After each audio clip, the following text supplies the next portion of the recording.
ओम ज्ञानतिमिरन्धस्य ज्ञानाञ्जनशलाखया चक्षुरुन्मिलितं येन तस्मै श्रीगुरवे नमः।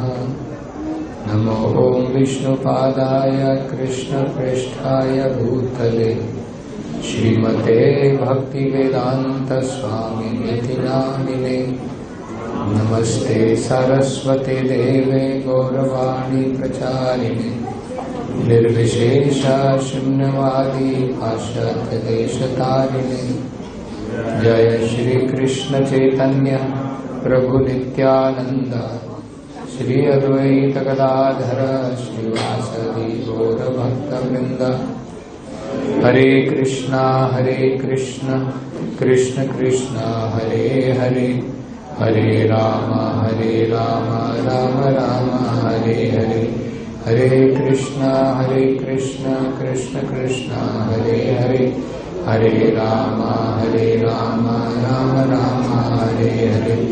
हरे कृष्ण कृष्ण कृष्ण हरे हरे, हरे राम राम राम हरे हरे।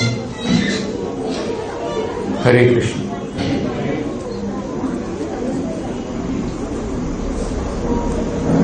तो आज अत्यंत ही महान दिवस है, शुभ दिन है, श्री गोवर्धन पूजा।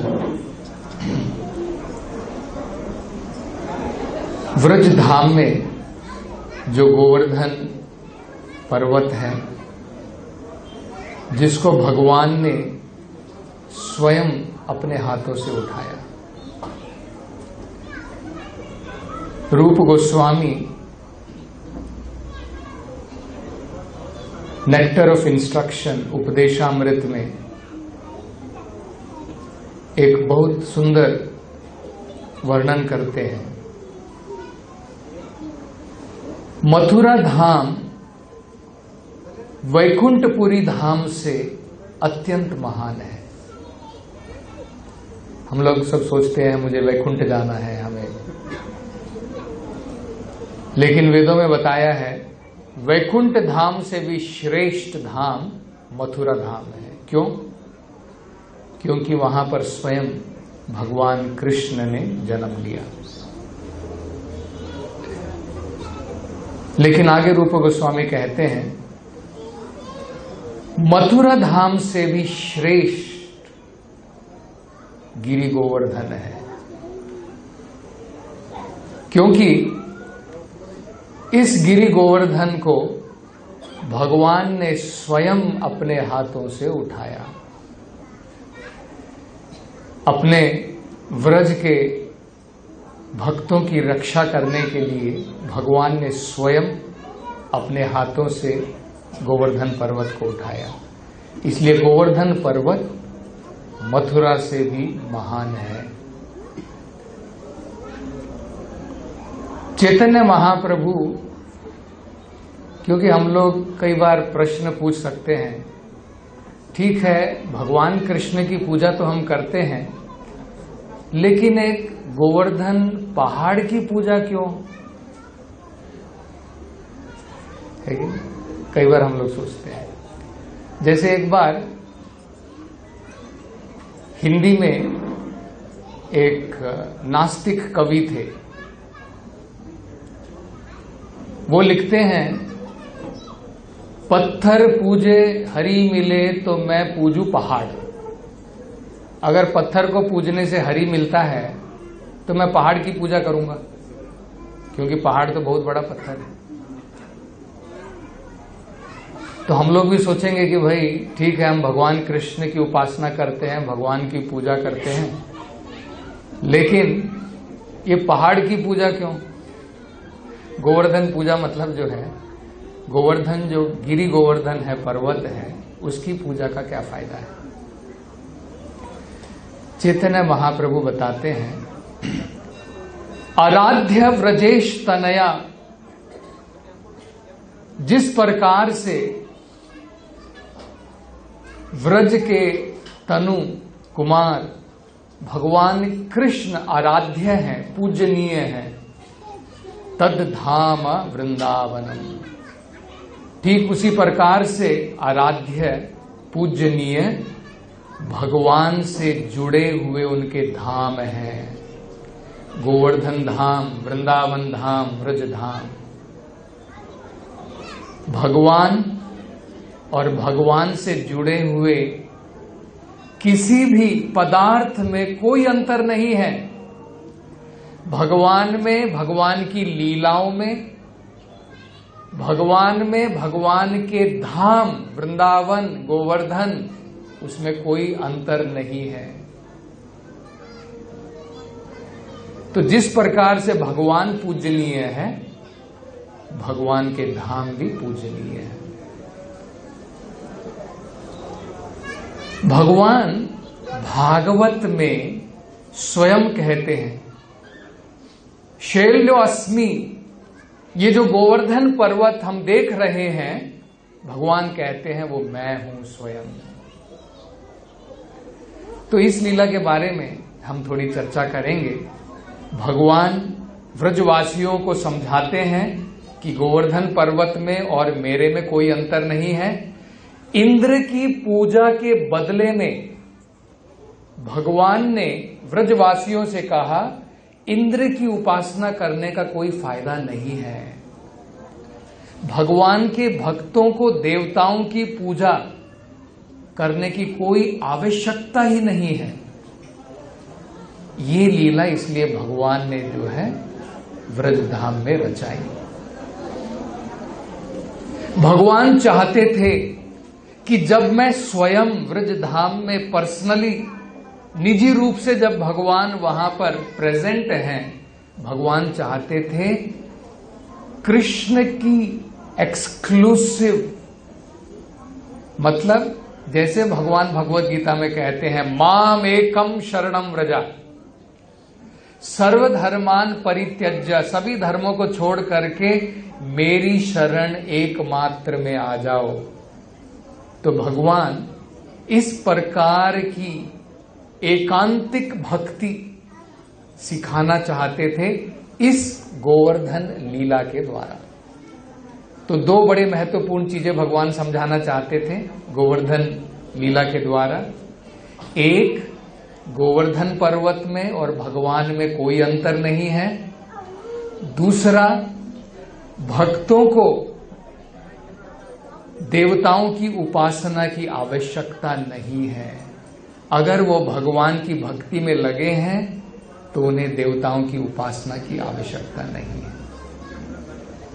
हुआ क्या कि कृष्ण और बलराम ने देखा कि व्रजवासी जो हैं उन्होंने बड़े पैमाने के ऊपर अनेकों प्रकार से प्रयोजन बनाया है इंद्र देवता की पूजा करने के लिए। तो सालों साल से व्रजधाम में इस प्रकार से इंद्र की पूजा की जाती थी, क्योंकि व्रजवासी जो हैं वो वैश्य समुदाय से थे और उनका कार्य क्या होता है, कृषि गोरक्षा।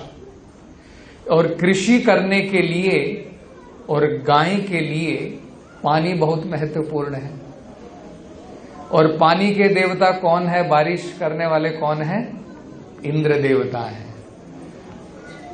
तो इसलिए ये समझ के सारे व्रज के लोग जो हैं उन्होंने जो है बड़ा कार्यक्रम बनाया था इंद्र देवता को प्रसन्न करने के लिए, इंद्र देवता के लिए यज्ञ करने के लिए।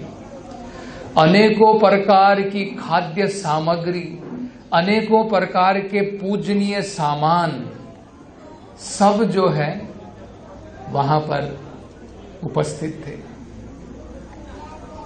तो कृष्ण ने नंद महाराज से कहा कि पिताजी, इंद्र देवता केवल भगवान के, उनके एक अधिकारी मात्र हैं, और जब हम अपनी तरफ से अपना कर्तव्य पूरा कर रहे हैं तो अधिकारी को भी अपना कर्तव्य करना पड़ता है।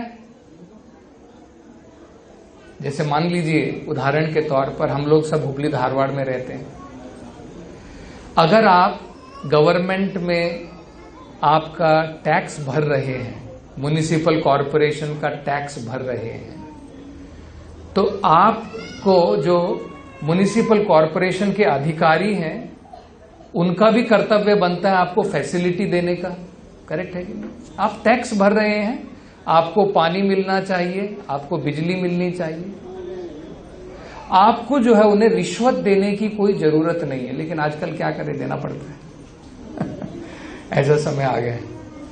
लेकिन एक्चुअली अगर हम लोग टैक्स भर रहे हैं तो हमें उन्हें अलग से जो है कुछ रिश्वत देने की जरूरत नहीं। यही भगवान समझाना चाहते हैं कि अगर हम भगवान की उपासना में लगे हैं, हम लोग अपना कर्तव्य कर रहे हैं। इंद्र एक अधिकारी मात्र हैं इस मैनेजमेंट में। ये जो भौतिक संसार है इसके मैनेजमेंट के लिए अनेकों प्रकार के ऑफिसर्स हैं भगवान के। वायु देवता है, इंद्र देवता है, वरुण देवता है, अनेकों प्रकार के देवता हैं। तो अगर हम, ये वेदों में उदाहरण दिया है, जड़ में पानी डालते हैं तो क्या हमें पेड़ के पत्तों में पानी डालने की आवश्यकता है अलग से?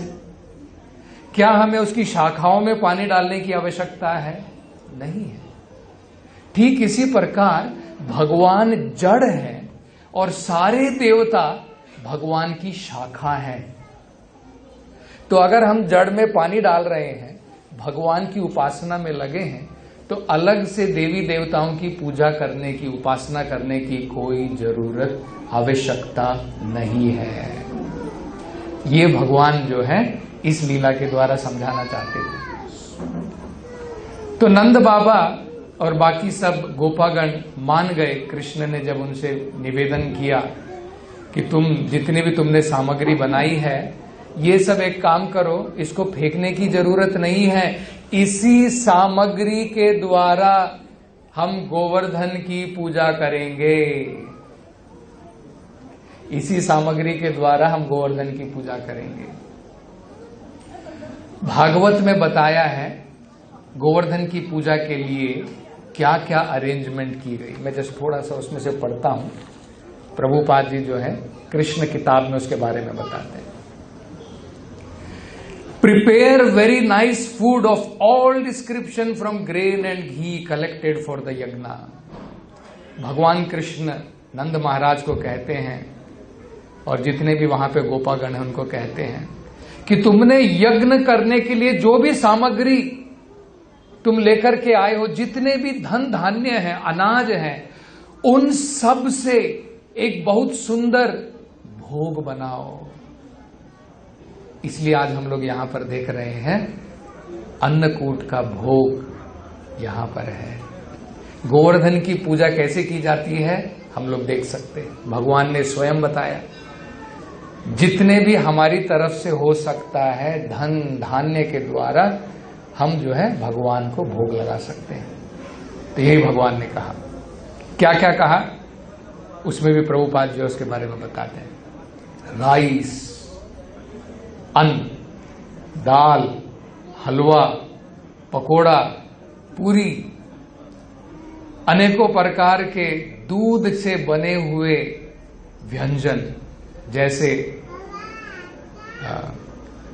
स्वीट राइस जिसको खीर बोलते हैं, रबड़ी, रसगुल्ले, संदेश, लड्डू, थोड़ी थोड़ी चीज आपको यहां पर दिखाई दे जाएगी।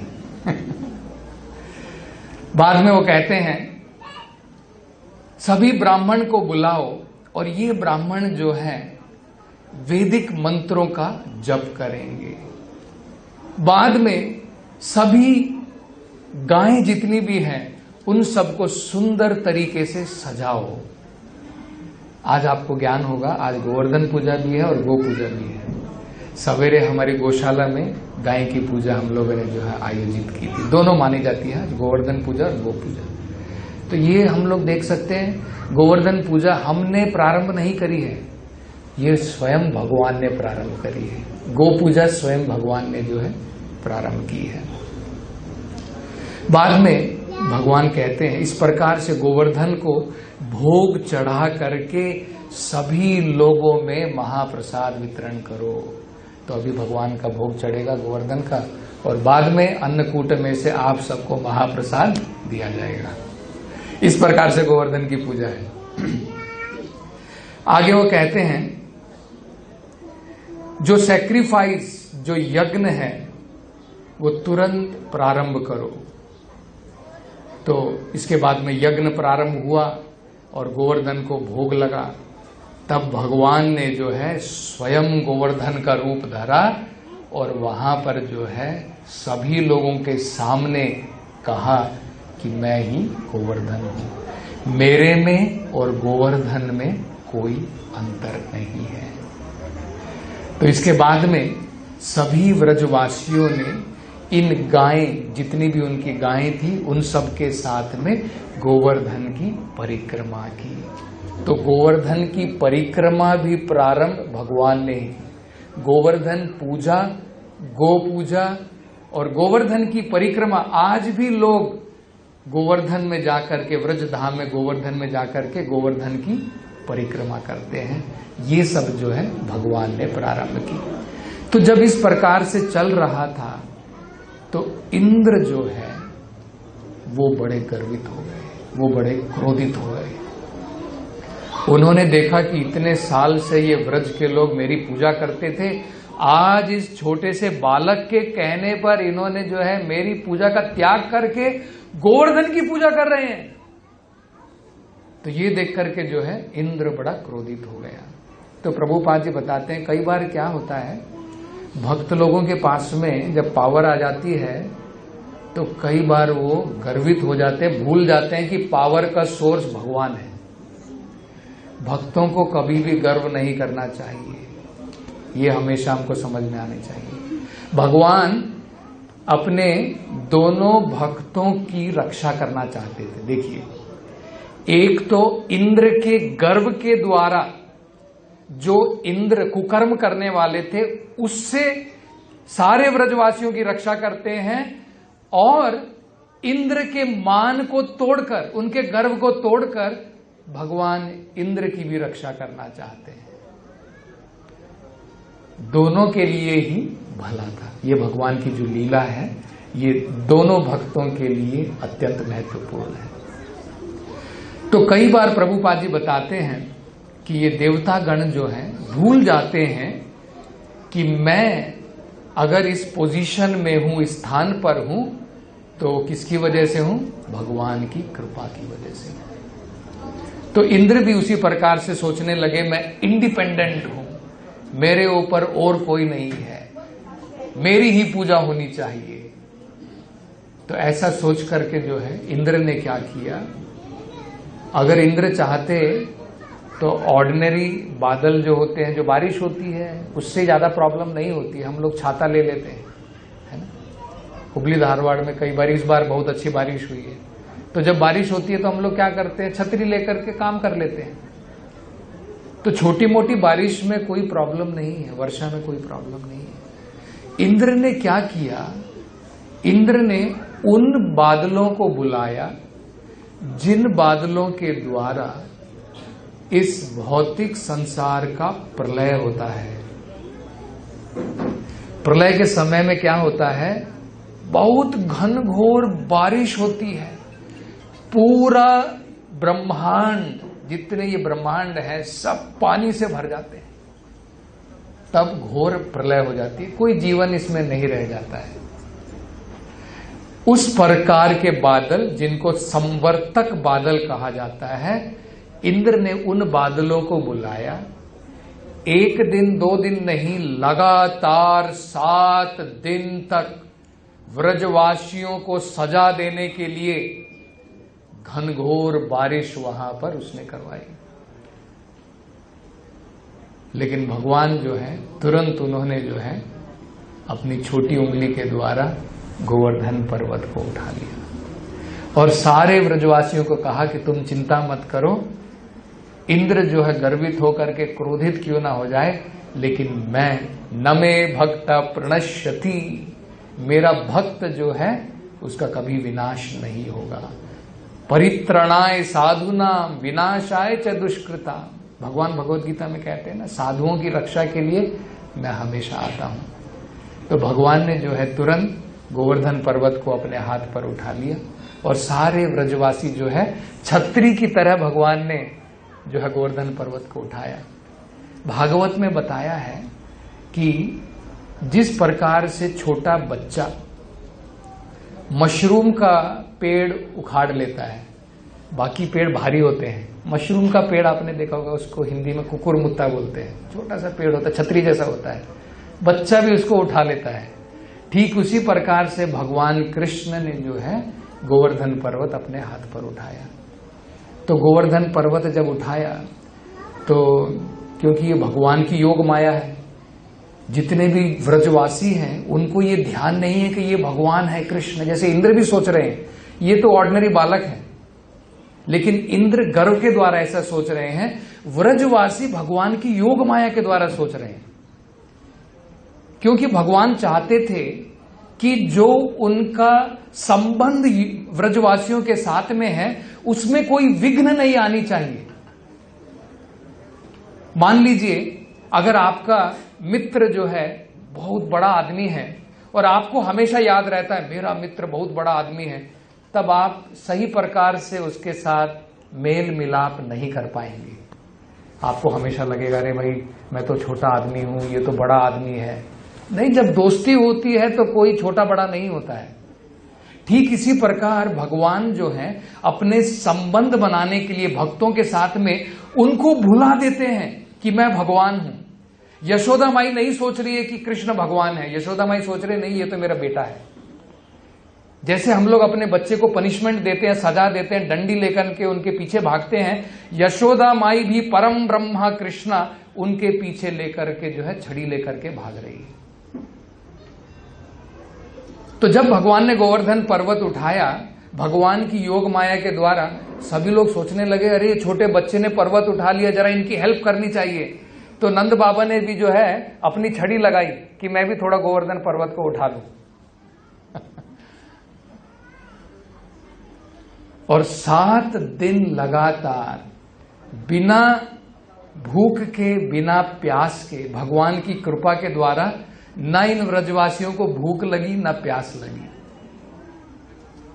आनंद के द्वारा भगवान का कीर्तन करते हुए 7 दिन लगातार जो है व्रजवासी सब गोवर्धन पर्वत के नीचे खड़े रहे। तो ये भगवान की जो है गोवर्धन लीला थी। इसके बाद में इंद्र जो है उसको अकल आती है, वो देखता है कि 7 दिन के बाद में भी कुछ नहीं हुआ, तो तुरंत जाकर के जो है भगवान के चरण कमलों पर गिर जाता है और क्षमा याचना करता है। और बाद में आप जब गोवर्धन की परिक्रमा करेंगे तो आप देखेंगे सुरभि गाय लेकर के इंद्र आए और उन्होंने जो है इन हजारों सुरभि गाय से जो दूध निकला और पवित्र पानी के द्वारा भगवान के चरण कमलों का अभिषेक किया। और उस दूध से और उस अमृत पानी से जो कुंड बना आज उसे गोविंद कुंड कहते हैं। वो गोविंद कुंड भी गोवर्धन पर्वत में है। इसी गोवर्धन पर्वत में भगवान का सबसे श्रेष्ठ कुंड राधा कुंड और श्याम कुंड भी है। भगवान कहते हैं, जिस वेदों में बताया है, जितनी भगवान को राधा प्रिय है उतना ही प्रिय भगवान को श्रीमती राधा रानी का कुंड है जहां पर वो स्नान करती है, जिसे राधा कुंड कहते हैं। तो ये भी जो है गोवर्धन परिक्रमा में जब आप कभी जाएंगे तो आप वहां पर ये देख सकते हैं। तो इस प्रकार से भगवान ने अपनी गोवर्धन की लीला रचाई। और प्रभुपाद जी कहते हैं इस लीला के द्वारा भगवान जो नास्तिक लोग हैं उनको ये भी समझाना चाहते थे कि हमें किसी भी लोगों को भगवान नहीं समझ लेना चाहिए, जो मूर्ख लोग हैं। कई बार क्या होता है, हम लोग कोई छोटा मोटा किसी का जादू देख लेते हैं, कोई हाथ से सोना निकालता है तो हम लोग सोचते हैं ये भगवान है और हम लोग जो उनकी पूजा में लग जाते हैं। ऐसे अनेकों प्रकार के बाबा आपको दिख जाएंगे जो अपने आप को भगवान या उनके भक्त लोग उनको भगवान मानते हैं। तो प्रभुपाद जी बताते हैं कि अगर भगवान और भगवान के जो अवतार होते हैं वो ऐसे कार्य करते हैं जो असाधारण है, जो साधारणतः कोई नहीं कर सकता है। जैसे समुद्र के ऊपर राम भगवान ने पुल बांधा। समुद्र के ऊपर कौन पुल बना सकता है? केवल भगवान बना सकता है। और वो भी कैसे? इंजीनियरिंग के द्वारा नहीं, आर्किटेक्चर के द्वारा नहीं, केवल पत्थरों को फेंक करके। और वो पत्थर भी जनरली हम लोग पत्थर पानी में फेंकेंगे तो क्या होगा? डूब जाते हैं। लेकिन भगवान के बल के द्वारा, भगवान की कृपा के द्वारा ये पत्थर भी जो है पानी में तैर रहे थे। राम भगवान जब ये समुद्र जो है रास्ता नहीं दे रहा था तो राम भगवान क्रोधित हो गए। उनके वेदों में बताया, रामायण में बताया कि जब राम भगवान क्रोधित हो गए, समुद्र जो है उसका पानी गर्म हो गया। हम में से कोई कर सकता है? जो लोग अपने आप को भगवान कहते हैं, हम लोग क्रोधित हो करके पानी को गर्म कर सकते हैं? फिर तो गैस की जरूरत नहीं पड़ेगी सोलार हीटर की, ये सब की जरूरत नहीं पड़ेगी। रोज हम लोग पानी को देख लें अपनी आंखों से और पानी गर्म हो जाएगा। नहीं, ये असाधारण चीजें जो है केवल भगवान कर सकते हैं। ठीक इसी प्रकार गोवर्धन पर्वत को उठाना कोई बच्चों का खेल नहीं है। भगवान ने अपने बचपन में ही गोवर्धन पर्वत को अपने हाथ पर उठाया, अपनी छोटी उंगली के ऊपर उठाया। तो ये दर्शाने के लिए कि कोई अगर अपने आप को कहता है कि मैं भगवान हूं, तो हमें कहना चाहिए कि पहले गोवर्धन पर्वत उठाओ तब हम मानेंगे कि तुम भगवान हो। इसी प्रकार से भगवान ने जो है असाधारण लीलाएं रची। जैसे एक ऑर्डिनरी व्यक्ति, उसके लिए हम लोग देखते मानव जीवन में हम लोग कितनी शादी कर सकते हैं। एक पत्नी को संभालना ही बड़ा मुश्किल हो जाता है कि नहीं? लोग 4 शादी कर सकते हैं, 5 कर सकते हैं, 10 कर सकते हैं, 15 कर सकते हैं। भगवान ने 16,000 शादी की। 16,108 भगवान की जो है रानियां थी। और सभी के लिए जो है, अगर हम किसी जो है हमारे पास में अगर कोई व्यक्ति, उनकी 16,000 पत्नियां हैं, उनको अगर एक एक दिन भी देना है कि भाई मैं तुम्हारे साथ एक दिन बिताऊंगा, कितने दिन लग जाएंगे? 16,000 दिन तो लग जाएंगे एक एक पत्नी के लिए। भगवान जो है उन्होंने 16,000 रानियों के लिए 16,000 संगमरमर, हीरे, स्वर्ण जड़ित भगवान ने पैलेसेस बनाए, महल बनवाए द्वारका में। जब नारद मुनि द्वारका में गए तो स्तंभ रह गए। भगवान हर एक रानी के साथ में, हर एक महल में एक समय में मौजूद थे। ये भगवान की लीला है। तो गोवर्धन लीला भी भगवान की जो है इस प्रकार की अद्भुत लीला है। और खासकर जो है इस लीला के द्वारा हम भगवान किस प्रकार से अपने भक्तों की रक्षा करते हैं, भक्त वत्सल हैं, ये हम लोग जो है समझ सकते हैं। हरे कृष्णा। श्री गोवर्धन पूजा की, राधा गिरिधारी की।